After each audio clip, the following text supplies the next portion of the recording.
Hello friends, this is Vijay Raj Pushp and welcome to learner eyes by BRP. आज आइए हम लोग एक बेहतरीन चैप्टर बायोलॉजी के तहत करेंगे पार्ट 5 के अंतर्गत, और वह है आपका आनुवंशिकी। नहीं, आनुवंशिकी, क्योंकि ये दुनिया जो चल रहा है, सृष्टि जो चल रहा है, इसी के आधार पर चल रहा है। ध्यान दीजिएगा, आनुवंशिकी है क्या? सिंपल सा बात है, आप जो जानते हैं कुल, या जानते हैं आप वंश।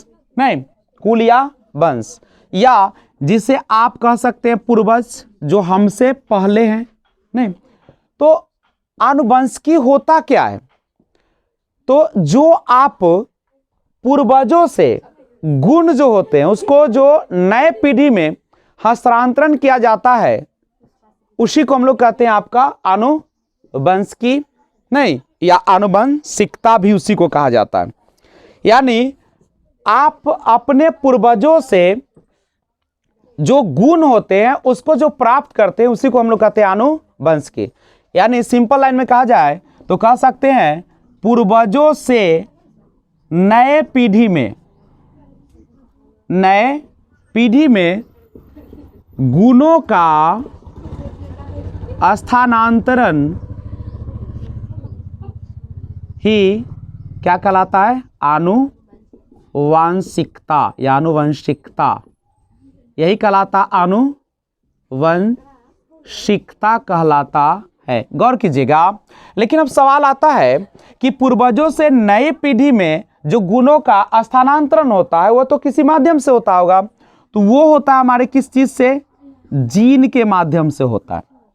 जीन, या आप बोलते हैं गुण सूत्र, क्रोमोसोम्स। और ये गुण सूत्र जो होता है किससे बना होता है? डीएनए बना होता है गुण सूत्र से। नहीं, इस पर छोटे छोटे गुण सूत्र होते हैं, और यह क्या करता है? तो उस पीढ़ी के गुणों को क्या करता है? वह इकट्ठा करके रखता है। तो ध्यान दीजिएगा, और यही गुण सूत्र जो है आपका, यह क्या करता है? तो उस पीढ़ी के गुणों को इकट्ठा करके रखता है कई पीढ़ियों तक।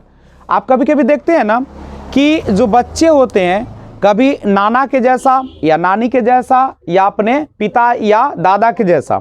चूंकि इसमें दो चीज होती है, एक तरफ नर होते हैं, दूसरी तरफ नारी होती है। तो नारी अपने पूर्वजों का गुण रखेगी, और नर भी अपने पूर्वजों का गुण रखेगा।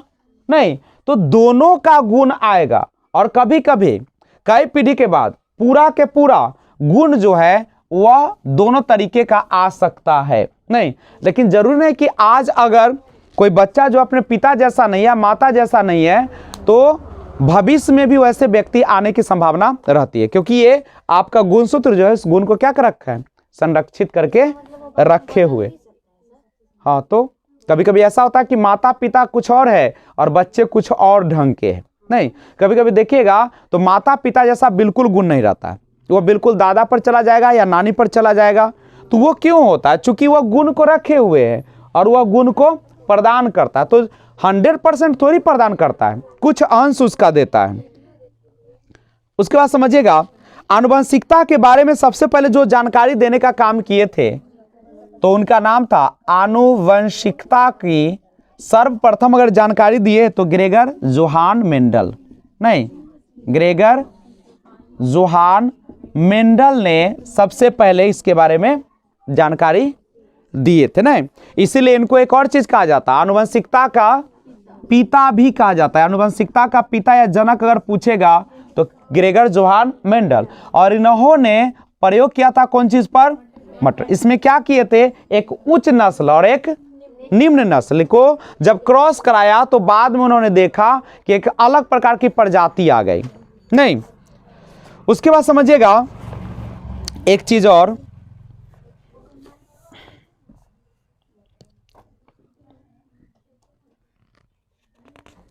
हम आनुवंशिकता में बात करते हैं, नर और मादा के बारे में बात करेंगे। आप सभी को जैसे पता है कि नर और मादा, तो मादा के पास रहती है अंडाणु, नर के पास होता है शुक्राणु। उसके बाद नर के पास होता है XY क्रोमोसोम्स गुणसूत्र, और मादा के पास होता है XX। 22 प्लस x दोनों में क्या रहता है? बिल्कुल समान नहीं, तो बदलता कौन है? 23वां। इसमें y हो जाता है, उसमें x ही रहता है। नहीं, दोनों के मिलन से क्या होता है?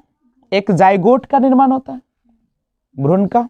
नहीं, और यहां पे अगर XY हो गया तो लड़का का जन्म होगा, और XX हुआ तो लड़की का। नहीं, अच्छा बताइए, बच्चे लड़का हो या लड़की हो, इसके लिए जिम्मेदार कौन है? तो जिम्मेदार कोई नहीं है, ये नेचुरल फेनोमेना, आपके हाथ में नहीं है कि लड़का होगा या लड़की, नेचुरल फेनोमेना। लेकिन हाँ, एक बात है, निर्धारण करता कौन है? दो तरह से क्वेश्चन होगा। निर्धारण करता कहेगा तब आपका पिता हो जाएगा, क्योंकि उसके पास XY क्रोमोसोम्स है, तो Y देगा तभी लड़के का जन्म होगा। तो जिम्मेदार कोई नहीं, ऐसा नहीं है कि अगर लड़का नहीं हो रहा या लड़की नहीं हो रहा तो इसका मतलब है कि एक को दोषी कर दीजिएगा। कोई जिम्मेदार नहीं, ये नेचुरल फेनोमेना है। लेकिन निर्धारण करता कौन होगा? पिता।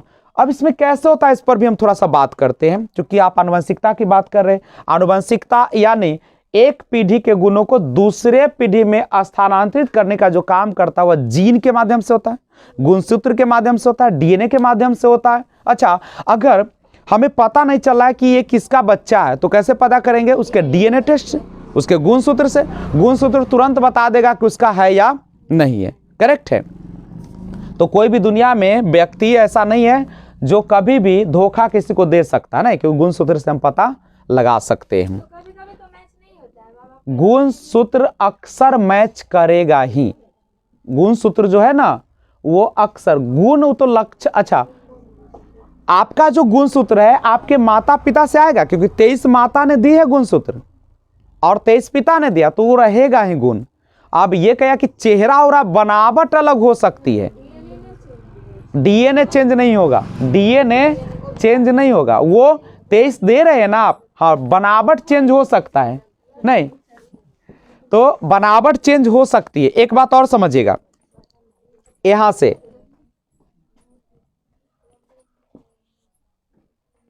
कभी कभी क्या होता है, आप जुड़वा बच्चे के बारे में थोड़ा सा जान लीजिए, हल्का सा जानते हैं जुड़वा बच्चे के बारे में। देखिए, जुड़वा बच्चे दो प्रकार के होते हैं और उसका जन्म भी दो प्रकार से होता है। हम उसका नाम बताएंगे बाद में, लेकिन अभी समझ लीजिए। देखिए, आप सभी को पता है कि जो मादा होती है उसको एक अंडाणु का निर्माण होता है, और पुरुष के पास तो बहुत सारे शुक्राणु एक बार में रिलीज करता है। नहीं, तो कभी कभी तो देखिएगा, कभी कभी क्या होता है कि किसी कारणवश इसमें दो शुक्राणु का प्रवेश हो जाता है एक अंडाणु से। तो ये जो जुड़वा बच्चा होगा या तो दोनों लड़का होगा या दोनों क्या होगा? लड़की होगा। ठीक है, एक अंडाणु से बना रहे हम। ठीक है, तो और इसका गुण भी बिल्कुल मिलेगा। अगर इसको लाल रंग पसंद है तो उसको भी लाल रहेगा, उसको टेस्टी खाने का पसंद है नमकीन तो उसको भी नमकीन। लेकिन एक होता है बच्चा, कभी कभी ऐसा होता नहीं, बाई चांस होता है। कभी कभी जैसे महीने में एक ही अंडाणु रिलीज होता है हर महिला में, लेकिन अब कभी कभी क्या होता है कि बाई चांस संजोग से दो अंडाणु बन गया, तो यहां से दो शुक्राणु अलग अलग प्रवेश किया, दो अलग अलग है। तो ये जो बच्चा होगा या तो दोनों लड़का दोनों लड़की, या एक लड़का या एक लड़की, इसमें होगा और इसका गुण बदलेगा, इसका गुण बदलेगा, उसका गुण नहीं बदलता। दो तरीके से होते हैं। करेक्ट। अब सुनिए, अच्छा, एक लड़की जिस दिन जन्म लेती है उसी दिन उसके पास पूरा अंडाणु रहता है। अब सोचो, एक महीने में एक अंडाणु रिलीज करते तो साल में 12 रिलीज करेगी? नहीं। अच्छा, एक साल, अबर एक साल में 12 है और करीब करीब बच्चे को जन्म देने की क्षमता होती है 45 से 50 साल। 45 से, ये एवरेज है, 70 की उम्र में भी बच्चे जन्म लेते हैं। नहीं, तो 45 से 50, मान लो 50 साल है तो एक साल में 12, तो 50 साल में कितना होगा? 600 ही अंडाणु होगा। यानी जिस दिन लड़की जन्म लेती है उसके शरीर में इतना अंडाणु रहता है। नहीं, और ये 600 अंडाणु है। ठीक है, तो आगे बढ़ते हैं। ये सारा चीज़ है आपका आनुवंशिकता के बारे में। आनुवंशिकता क्या आपने जाना, आनुवंशिकी क्या है, लिंग निर्धारण करता कौन होता है, इसके लिए जिम्मेदार कौन है ये भी जाना आपने, क्रोमोजोम्स किसमें कौन सा पाया जाता है ये भी आपको पता चला। नहीं, अब थोड़ा सा हम बात करते हैं जेनेटिक्स जो शब्द है उसको सबसे पहला जो प्रयोग किए थे उसका नाम था डब्ल्यू वाटसन ना। जेनेटिक्स नाम का सबसे पहले जो उपयोग किया था जेनेटिक्स जीन का, वो कौन थे, डब्ल्यू वाटसन।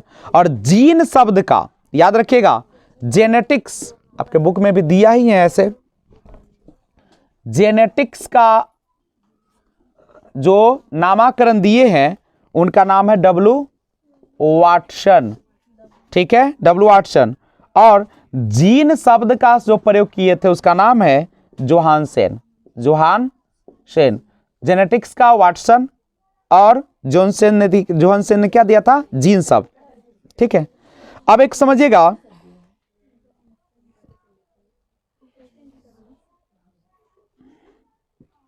एक है सहलग्नता, क्या इसके बारे में जानिए थोड़ा सा। देखिए सहलग्नता होती क्या है, कहता है कि एक ही गुण सूत्र पर स्थित जीनों में एक साथ वंशगत होने की प्रवृत्ति पाई जाती है। एक ही गुण सूत्र पर स्थित जीन, मान लीजिए गुण सूत्र है और गुण सूत्र पर स्थित होगा जीन, जीन ही ना आपको क्या करता है, आनुवंशिक गुणों का वाहक है। तो जो आपके गुण सूत्र है उस पर कौन होगा, जीन होगा। और जीन में एक साथ वंशगत होने की प्रवृत्ति पाई जाती है। वंशगत माने क्या, जैसा पूर्वज वैसा ही नया वाला आएगा। तो जीनों की इस प्रवृत्ति को हम लोग कहते हैं सहलग्नता। फिर से सुन लीजिए, सहलग्नता क्या है, तो गुण सूत्र पर जो जीन होते हैं, ठीक है, उसमें वंशगत होने की प्रवृत्ति पाई जाती है। गुण सूत्र पर जीन रहते छोटे छोटे, वही क्या करता है, तो आपके वंशानुगत गुणों को आगे ले जाता है अगली पीढ़ी में। और इसी जीनों की जो प्रवृत्ति होता है कि वह अपने वंश के जैसा ही आगे बच्चा देगा, ठीक है, तो उसी को हम लोग क्या कहते हैं, सहलग्नता कहते हैं, ठीक है। उसके बाद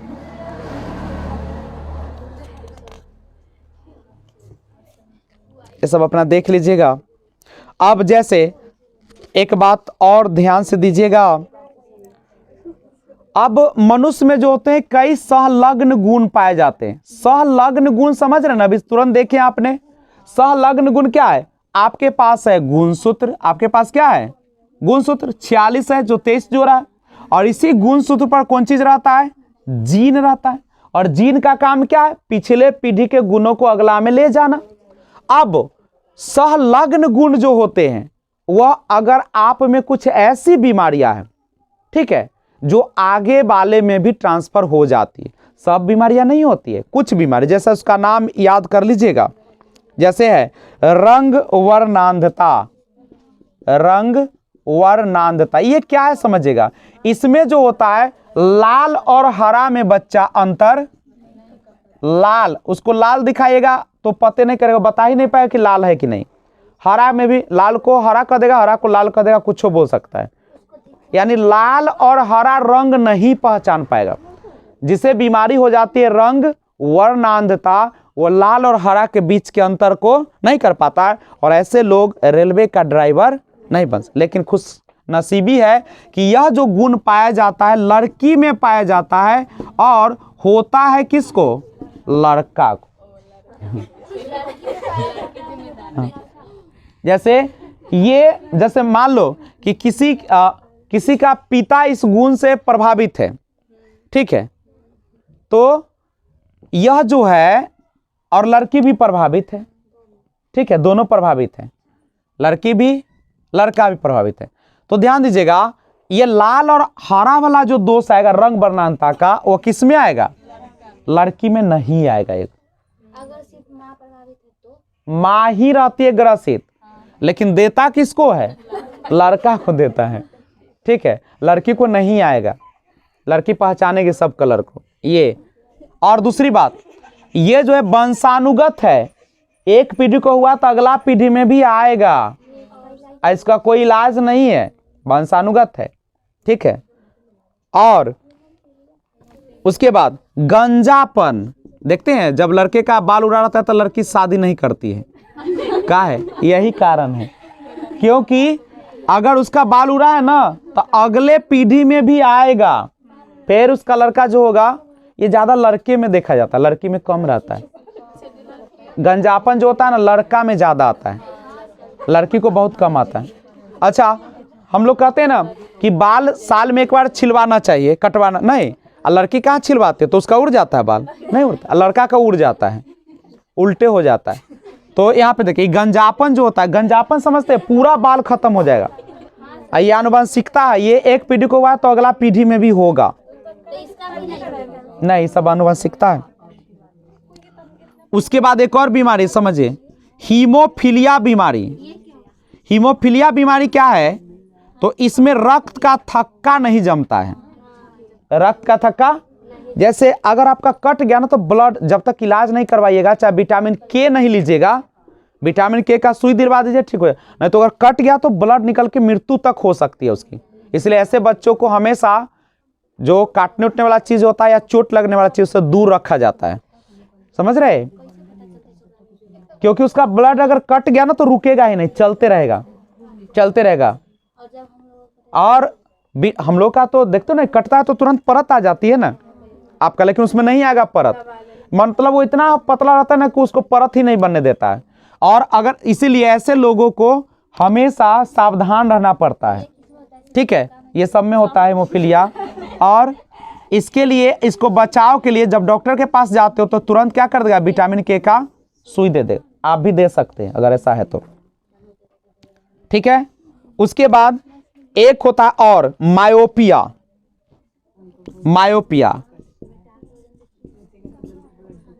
ये सारा मायोपिया या हाइपर ट्राइकोसिस, एक मायोपिया और हाइपर मायोपिया पढ़े होंगे, निकट दृष्टि और दूर दृष्टि, नहीं तो इसमें क्या होता है, तो ये सारा जो होता है यह भी दोष आपका, ये सारा याद रखिएगा, पूछेगा आनुवंशिकता, वंशानुक्रम रोग कौन कौन से है, तो रंग वर्णांता, गंजापन, हीमोफीलिया और मायोपिया, और एक और है जिसका नाम दिया है हाइपर ट्राइकोसिस, ठीक है। ये सब जो है, लेकिन याद रखिएगा ये सारा जो बीमारी बता रहे हैं ना, ये सब लगभग जो है लड़कों में ही पाया जाता है ज्यादा, लड़कियों में ये सब बीमारी, ये भी बीमारी लड़का का होगा, गंजापन भी लड़का को, हीमोफीलिया भी, मायोपिया भी, सब। हीमोफीलिया भी लड़की को नहीं होता है, समझे, वो तो दूसरा चीज, तो क्यूलेक्स नामक मच्छर के काटने से, हाथी पाओ तो मच्छर के काटने से,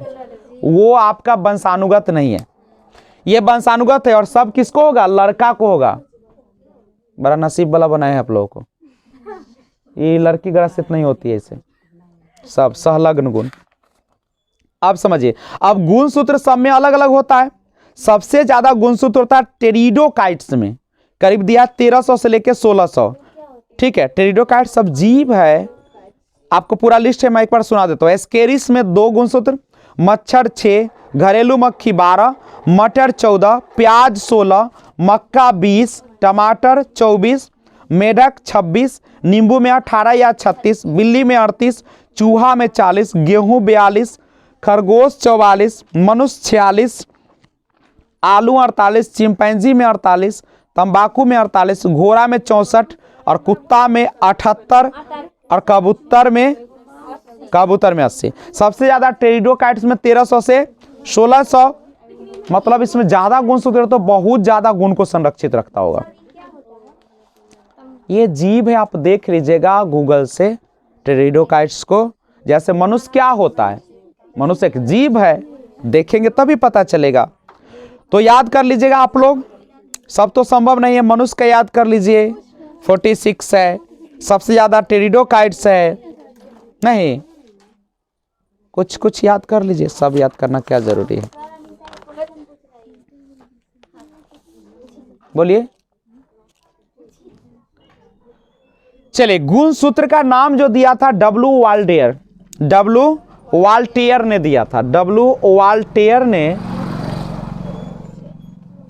गुण सूत्र का नाम दिया था। गुण सूत्रों में पाए जाने वाले आनुवंशिक पदार्थ को जीनोम कहते हैं, ठीक है।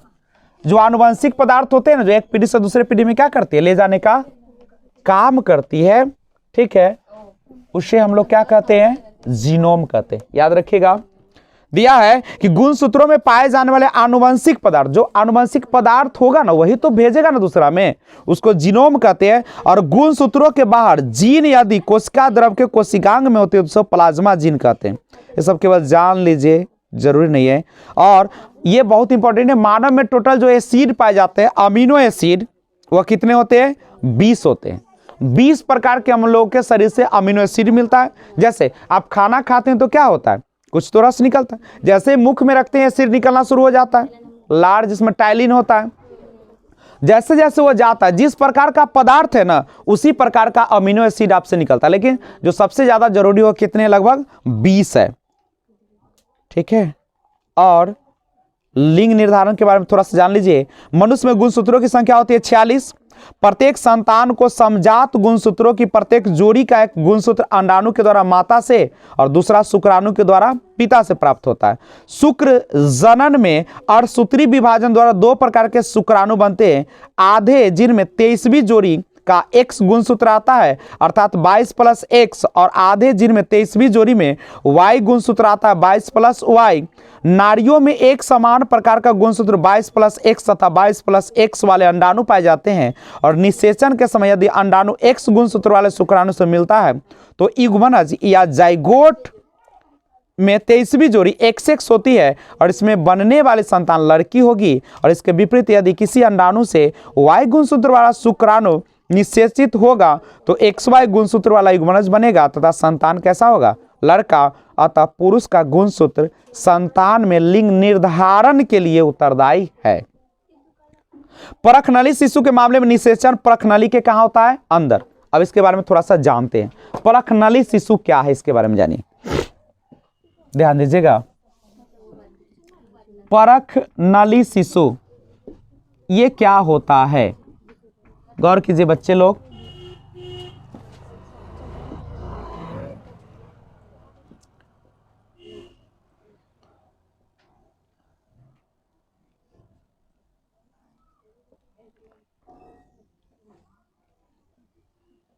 यहां पे थोड़ा सा गौर कीजिएगा।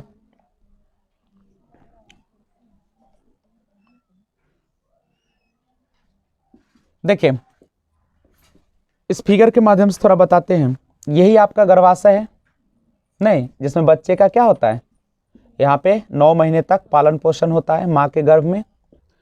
यहाँ पे देखिए ये जो है आपका, यहाँ पे रहती है अंडाणु, यहाँ पे रहती है अंडाणु, यही ना रहता है? 2 अंडाणु रहते हैं, पुरुष में भी 2 रहते हैं शुक्राणु।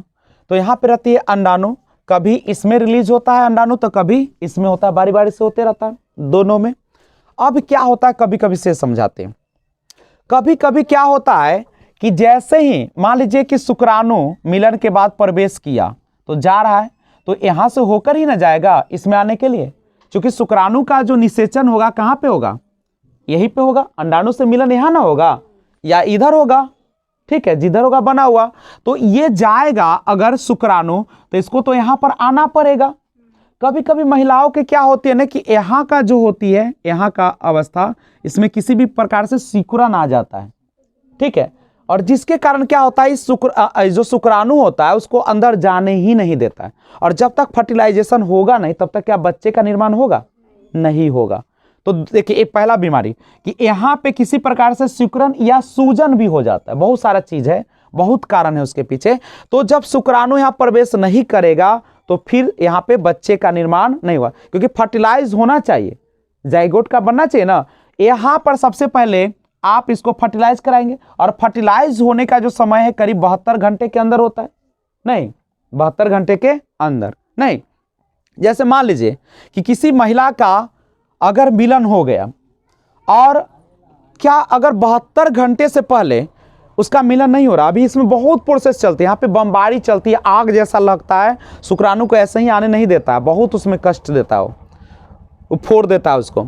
अब यहाँ पे समझिए तो 72 घंटे का अंदर मान लीजिए कि यहाँ पे फर्टिलाइज होने में 72 घंटा लग रहा है, नहीं तो 72। अब देखिए बाजार में 2 तरह का दवा आती है। मान लीजिए कि बच्चे नहीं चाहिए किसी को और उसका मिलन अगर हो चुका है तो एक आती है 72 आवर्स वाली दवा, उसको ले लेगा, अगर 72 घंटे से पहले तो खत्म हो जाएगा, बच्चे का जन्म नहीं होगा। दूसरा आता है अगर 72 घंटा के क्रॉस कर गया है, नहीं, और करीब करीब 1 से 1 महीना 10 या 15 दिन तक ये सब होता है। तो वो दवा लेता है तो वो गिरता है, फिर खत्म हो जाएगा, कट के गिरता है, काफ़ी कष्ट है उसमें, इस जनरली होता है। 72 वाला आरामदायक है। तो लेकिन अगर बच्चे का निर्माण लगभग 2 से 2.5 महीने में पूरा हो जाता है, पूरा बच्चा बन जाता है, उसके बाद जो होता है 6 महीने वो केवल उस पर मांस भरती है, करेक्ट है। तो होता क्या है कि अगर कभी कभी क्या करता है कि अनजाने में मान लें कि गलत संबंध अगर बन गया तो वहां पे क्या करता है कि 1.5 महीने का बच्चा हो गया, उस समय दवा लेता तो इतना ब्लीडिंग होता है कि हो सकता है कि उसकी मौत भी हो जाए। तो वो डॉक्टर की निगरानी, 1 महीने से पहले तक वो दवा सुरक्षित होता है, 1 महीना के बाद रिक्स वाला हो जाता है, और ये 72 वाला तो बिल्कुल सुरक्षित है। तो यहाँ पे सिकुड़न आएगा तो बच्चा क्या, यहाँ पे सोचिए तो क्या निषेचन होगा, जब तक दोनों का मिलन नहीं होगा तब तक यहाँ जाइगोट नहीं बनेगा, जाइगोट नहीं बनेगा तब तक यहाँ पर आएगा क्या, मैंने सबसे पहले यहाँ पे मिलन होगा और तभी ये फिर कहाँ आएगा, यहाँ पे। लेकिन क्या अगर किसी महिला को ऐसा है, मान लीजिए कि उसका किसी कारण से यहाँ पे सूजन हो गया या निषेचित अंडाणु नहीं हो रहा, बहुत सारा इसमें दिक्कत है। कभी कभी होता क्या है कि ये जो है आपका शुक्राणु, इसका पूंछ नहीं है, पूंछ नहीं रहता है, तो वो भी प्रवेश नहीं कर पाएगा, वहां जाने ही नहीं देगा, आगे तो भी नहीं होगा। तो अगर हमको तो सबसे पहले एक निषेचित अंडाणु चाहिए बच्चे को जन्म के लिए, तो ऐसा क्या होता है कि किसी चीज से इस महिला के अंडाणु को निकाला जाता है, अंडाणु को निकाला गया, पुरुष के शुक्राणु को लिया जाता है, दोनों को क्या किया जाता है, बाहर एक परख नली में, जैसा माँ का यहाँ पे है ये नहीं, वैसा ही बिल्कुल तापमान देकर बाहर ले लिया गया और इसमें उसको निषेचित कराया जाता है। निषेचित हो गया, दोनों का मिलन हो गया, जाइगोट का निर्माण हुआ और फिर इसको किसी तरीके से यहाँ पे क्या कर दिया जाता है, माँ के गर्भ में रख दिया जाता है, और यह जो बच्चा होता है उसी को बोलते परख नली शिशु बोलते हैं, समझे। एक और बात सुनो, कोख वाली, भारे की कोख वाली माँ, एक और होता है, ये परखनली शिशु, समझ रहे हो क्या हुआ, क्योंकि मिलन नहीं हो पा रहा था दोनों का, अंडाणु शुक्राणु का प्रवेश किया लेकिन जाने नहीं दे रहा है, तो उसके लिए हम बाहर से परखनली लिए, सेम तापमान दिए, इसको कराए और फिर इसमें प्रवेश करा दिए, तो ये गर्भाशय में रहा और बन गया बच्चा कंप्लीट, ये परखनली शिशु है। और अब कोख वाली माँ के बारे में जानते हैं, वो क्या है। अब क्या है, आजकल की माँ यानी खासकर जो यूरोप में है, अमेरिका में है, इंग्लैंड में है, जो काफ़ी शिक्षित है, वो अपने खूबसूरती को खोना नहीं चाहती है, नहीं, क्योंकि बच्चे का जन्म होता है तो बहुत सारा चेंजिंग आता है, आपके बहुत प्रभाव पड़ता है, शरीर ना सिकुड़न जो होता है सो थोड़ा सा लचक आ जाते हैं उसमें, तो बहुत सारा चीज़ है जिसके कारण वो बच्चे को अब जन्म नहीं देना चाहता। अमेरिका में जाएगा, ब्रिटेन में बहुत सारा रिश्ता टूट जाता है, वहाँ पे नहीं देता है जन्म, नहीं देंगे जन्म, क्योंकि खूबसूरती नहीं खत्म करना चाहती है। तो अब उसके लिए क्या व्यवस्था, बच्चा तो चाहिए उसको, तब उसके लिए भी व्यवस्था है। उसके लिए क्या व्यवस्था है कि अंडाणु लेगा स्त्री का, शुक्राणु लेगा पुरुष का, और भारे की माँ खोजी जाएगी, ठीक है। दूसरी महिला, कोई ऐसी महिला पैसे के लिए जिसको 8 लाख 10 लाख दीजिएगा तो कला ना दे, गरीब, अपने भारत में तो बहुत गरीबी है नहीं, खासकर उत्तर प्रदेश और बिहार में, तो यहाँ की महिलाएं क्या करती है, कहता है ठीक है हम बच्चे को तो जन्म देंगे लेकिन हम इसके लिए क्या करेंगे, पैसा लेंगे इतना। अब सोचो यहाँ पे तो बवाल हो जाएगा, अपना गांव में हो जाए तो ना, आगे लग जाएगा, रहने ना देगा नहीं। तो वो क्या करता है, पुरुष और स्त्री वो है अपना पति पत्नी, दोनों का आ गया शुक्राणु अंडाणु, और उसको क्या किया गया, फिर से कहीं पे उसको दोनों को मिलन कराया गया, बना दिया, जाइगोट बन गया। जाइगोट बना तो उस तीसरी महिला में उसको प्रवेश करा दिया जाएगा, फिर वह क्या करेगी, उस बच्चे को 9 महीने तक रखेगी, जन्म देगी, जन्म देके पैसा लेगी और वो बच्चे दे देगी, कोख वाली माँ है, ठीक है। लेकिन इसमें भी गड़बड़ी हो गया। इसमें क्या है, कभी कभी क्या होता है कि उस माँ को ममता आ जाती है, अब वो देवे नहीं करती, देती ही नहीं है, बच्चे नहीं देती है। अब क्या, अब तो लफड़ा है, अब कुछ कर भी नहीं सकते हो नहीं।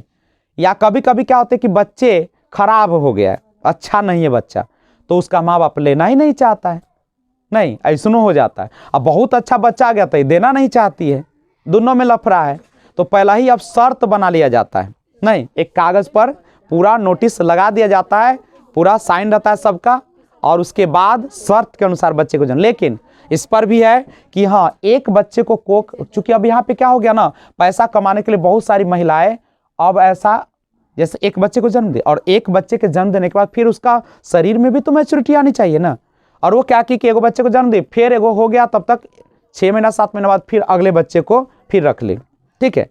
तो इसके लिए अब कानून बना के नहीं, अब बीच में गैप होना चाहिए 3 साल 5 साल का। एक बच्चे को जन्म अगर दे दे कोख वाली माँ तो 3 साल 5 साल के बाद ही दूसरा देगी, ठीक है। तो इससे हम बोलते हैं कोख वाली माँ या भारे की माँ के नाम से यही जानी जाती है, करेक्ट है। तो ये याद रखिएगा, परखनली शिशु क्या है और कोख वाली माँ क्या है, दोनों में अंतर समझे। दोनों में उसमें गड़बड़ी था तो आपने उसको बाहर निषेचित करा के उसी में डाला, तो ये परखनली शिशु है। लेकिन कोख वाली माँ क्या है, दूसरे पुरुष और स्त्री के अंडाणु शुक्राणु को अलग निषेचित करके और तब उसमें डाला गया तीसरा में, ठीक है। भारत का प्रथम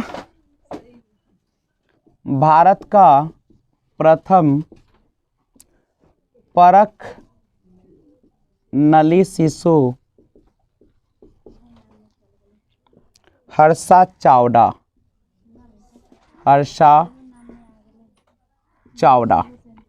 देखिए, बेबी हर्षा के नाम से जाने वाली हर्षा चावड़ा, ठीक है, को भारत की प्रथम परखनली शिशु होने का गौरव प्राप्त है। हर्षा चावड़ा जो एक उस वक्त विज्ञान के चमत्कार रूप में जन्मी लड़की थी, अब एक स्वस्थ तथा शादीशुदा जीवन जी रही है। हर्षा का जन्म 6 अगस्त 1986 को मुंबई में हुआ था।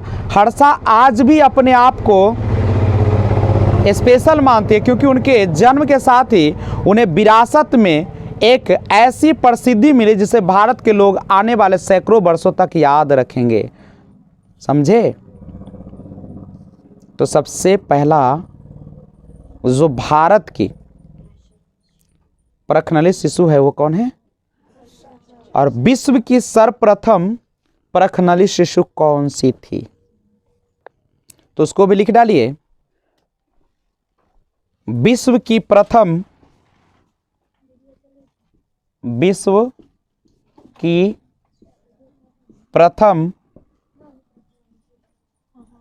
परखनली शिशु वो है एडवर्डर्स ना, एडवर्डर्स नहीं, सॉरी, ये तो किए थे प्रयास, उनका नाम था लुइस ब्राउन।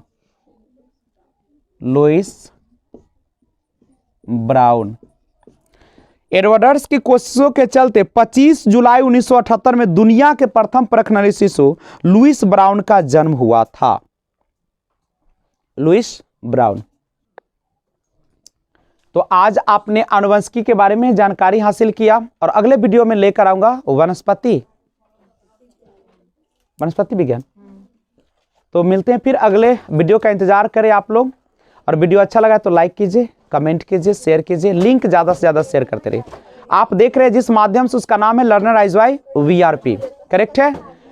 आप ध्यान रखेंगे इस चैनल को, जहां तक हो सके आप अगर बिहार पुलिस का तैयारी करते हैं, मैं आपके लिए हर चीज़ लेकर आ रहा हूं लर्नर आइज बाय VRP के माध्यम से। आपको अच्छी तरीके से पता है कि जैसे इसको क्लिक करेंगे, यूट्यूब पे सर्च करेंगे, आपको 3 चीज़ें आएगी, होम, वीडियो और प्ले लिस्ट आएगी। आप प्ले लिस्ट पर क्लिक करके वहां से वीडियो को देख सकते हैं, और वीडियो अच्छा लगा है तो लाइक कर दीजिए ज़रूर। लाल रंग का एक बटन दिख रहा होगा सब्सक्राइब, इसको भी प्रेस कीजिए, और उसके बाद घंटी का बटन 3 दिख रहा होगा, ऑल जहां लिखा उस पर प्रेस कीजिए, ऐसा आ जाएगा। Okay, bye, thanks for watching.